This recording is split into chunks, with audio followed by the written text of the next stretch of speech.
I'm sorry I look so haggard. I went out last night because I am in New York City for Caroline Ellison's sentencing on Tuesday, September 24th at the STNY courthouse. Shout out to FTX Creditor for sponsoring my trip to watch Caroline Ellison sentencing. She, in case you don't remember, is Alameda Research's CEO, and she pled guilty to 7 charges, which included wire fraud and securities fraud. These charges carried a maximum sentence of 110 years. The U.S. attorney did not recommend a specific sentence, but made a strong case for leniency as a reward for her extensive cooperation against Sam Bankman-Fried, her ex-lover and my little Jew. Caroline's lawyers, in case you don't remember, have argued that she should get 0 prison time. They're seeking a sentence of time served as well as 3 years of supervised release. So literally no prison time. I realized in my other video I said that I was going to go into Caroline Ellison's diary entries. So we're going to get into not only Caroline Ellison's diary entries, which are included, and honestly, I kind of wanted to make fun of her a bit initially, but then as I was reading them, I'm like, these just make me kind of sad. To some degree, I was like, girl, I feel you. Because Caroline Ellison is a sad girl, and I'm also a sad girl. So I kind of feel her. And we are also going to talk about what she's been up to, because apparently right now she's been writing a novella set in Edwardian England, according to her mother. So her mother, Sarah Fisher Ellison, wrote a character letter to Judge Lewis Kaplan, and she says that Carolyn is currently, as she awaits her sentencing, volunteering as an English teacher and as an adult literacy teacher. But in addition to that, apparently she has also been writing a charming novella set in Edwardian England and loosely based on her sister Kate's imagined amorous exploits, to Kate's great delight. This is word for word from Caroline's mom's sentencing letter. I feel kind of bad making fun of her mom because I'm sure her mom is going through a lot. I don't think that her mom, like Barbara Fried and Joe Bankman, who were actually involved with FTX and political donations, etc. I don't think Caroline Ellison's mother is guilty whatsoever in this matter. First of all, I feel bad poking fun at this because I'm sure her mom is grieving. But I will say that I don't really know why this part was included in the sentencing letter. I feel like if anything, it kind of makes it seem like Caroline is just chilling, hanging out, pursuing her little passion projects, her little hobbies. This literally sounds like it's a steamy romantic novel. It literally says that it's loosely based on her sister Kate's imagined amorous exploits in Edwardian England. She's literally writing like a sex, I presume, like a sex novel. I don't know. So I just don't really know why that was included in the sentencing letter, because just in my opinion, it doesn't necessarily spark pity or doesn't really seem to illustrate that she feels deep remorse for her actions. It kind of is just like, yeah, she's chilling, writing fantasy novels. I don't know. So, I mean, that's my thoughts on that. I am glad to hear she's volunteering. It sounds like her life is actually much better now, post FTX's collapse, than it was prior to FTX's collapse. Because if we look at Caroline's diary entries, she honestly mostly talks about having extreme mood swings, going through negative spirals, crying a lot, her loneliness, her struggle with self-esteem, and how she, often feels that life is dark and hopeless. I mean, honestly, I'm like, same girl. I think that I honestly probably have a chemical imbalance that is untreated, but whatever. I've been there. Hey, it's me, Tiff. I know a lot of people who follow me or might recognize me were once customers of FTX. Well, that's where FTX Creditor comes in. FTX Creditor will buy your FTX bankruptcy claim and pay you immediately in USDC. FTX Creditor has actually bought more FTX claims than all of the other claims buyers combined. FTX Creditor even buys small claims as low as $1,800, all the way up to claims as large as $10 million. So if you're interested in selling your FTX claim for immediate liquidity, or in selling your Voyager, BlockFi, or Celsius stub, you can go to ftxcreditor.com or contact them on Telegram at @FTXCreditor or on X at @FTXCreditor_com. But anyway, she was writing these prior to FTX's collapse, basically talking about all the struggles she was going through. And beyond that, she spent a lot of time talking about Sam Bankman-Fried and how kind of depressed he made her feel. She says that she was basically strategizing how to get Sam to date me. So this was prior to them officially dating. I think that they had just banged a couple times here and there at this point. She says she felt romantically rejected by Sam. She says, when Sam and I are sleeping together or are in flirting mode, I feel better about work and life and don't have the same negative spirals. A lot of what stresses me out about work is specifically failing Sam or Sam's disapproval or something. I get easily upset when he disagrees with me or criticizes me. In a way, I don't think I get upset if other people do the same things.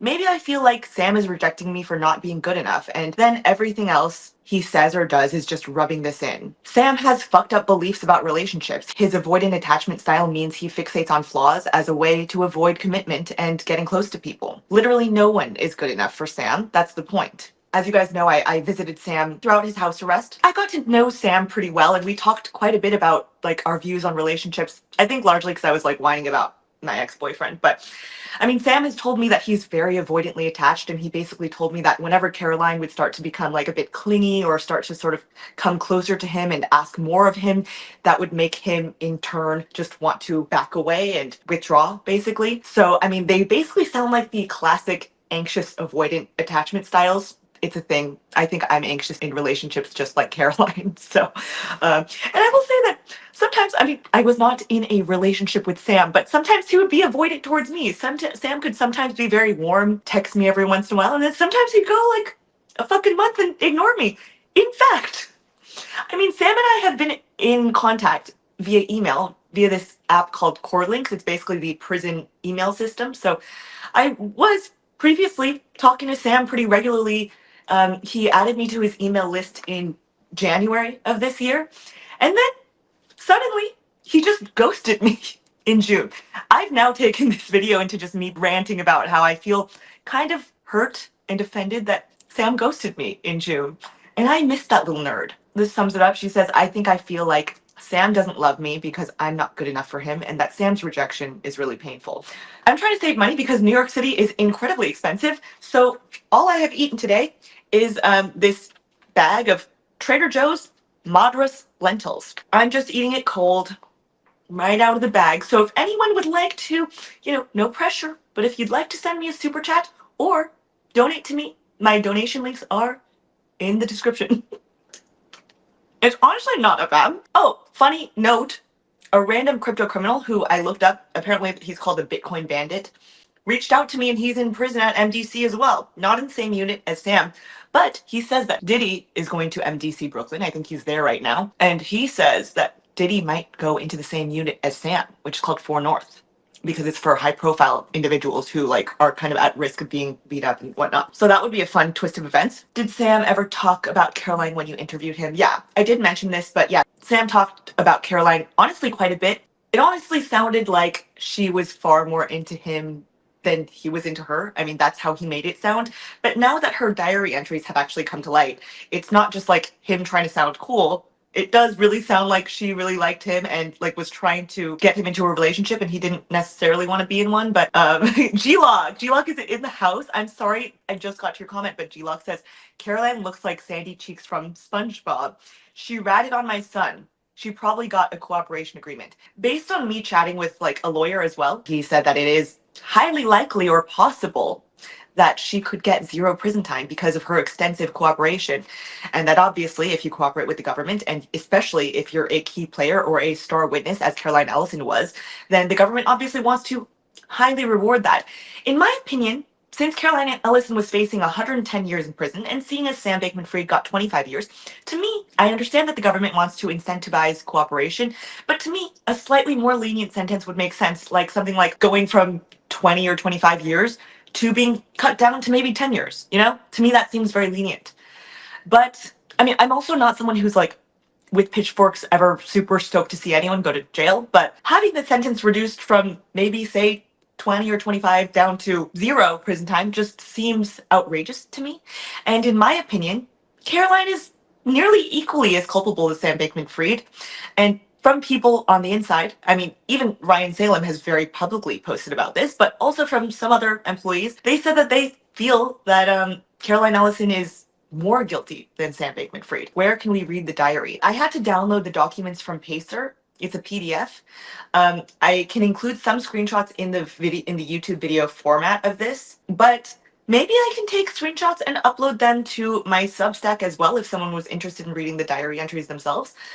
So if that interests you, then please comment on the YouTube video that I post about this, and I can shove them up on Substack. G-Lock says Caroline probably used to go to Diddy parties. I don't know if Caroline Ellison would be invited to Diddy's parties, but that would be really funny. Did I consider myself to be real friends with Sam before he ghosted me? Honestly, I did. I enjoyed hanging out with Sam, and I think he was a. I was gonna say he was a good friend, but I mean, yeah, sometimes he would ghost me.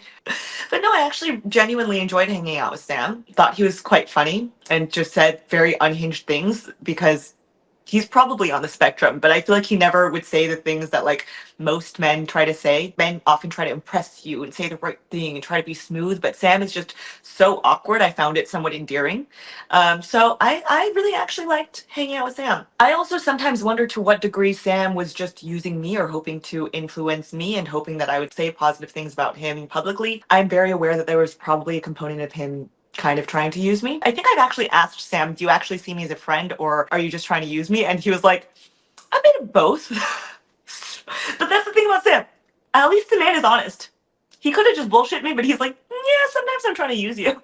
Do I feel that my videos helped Sam's prosecution? I don't think that my videos helped their prosecution because, I mean, I was explicitly covering the trial, so I was covering the things that they had already found out about and, like, already presented in court. So I feel like, if anything, I just relayed them publicly, which maybe didn't make Sam look great, but I mean, I was in New York to cover the trial. Gotta do what you gotta do. Actually, the Department of Justice, the DOJ, emailed me ahead of Sam's trial requesting all the documents I had about Sam Bankman-Fried. I freaked out, and your girl is poor. I don't have enough money to pay for a lawyer to lawyer up against the Department of Justice. Imagine how freaked out I was to see a DOJ at .gov or the email address. I shat my pants. But anyway, your girl doesn't have a lot of money, so I just had to reach out to everyone in my network and be like, could anyone do this pro bono?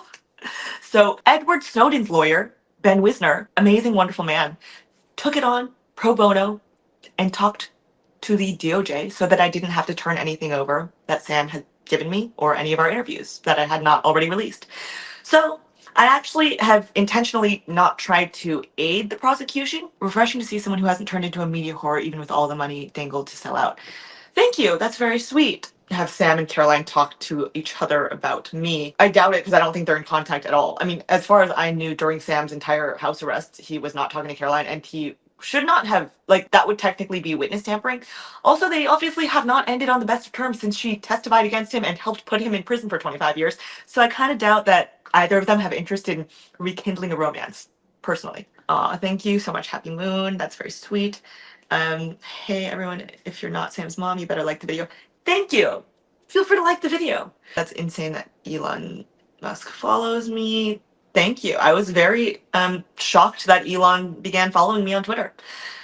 He, for a while, was just commenting on my posts here and there and would just comment like laughing emoji when I post some silly shit. And I was like, I wonder if I'd ever get the Elon follow, but probably not because I'm a loser. And then one day, I think it was a couple months ago, I got that Elon follow and then he immediately subscribed. So he pays a monthly subscription fee to look at my private tweets. Anyway, I love you all so very much. I'll talk to you very, very soon. I'll see you on Tuesday for Caroline Ellison's sentencing.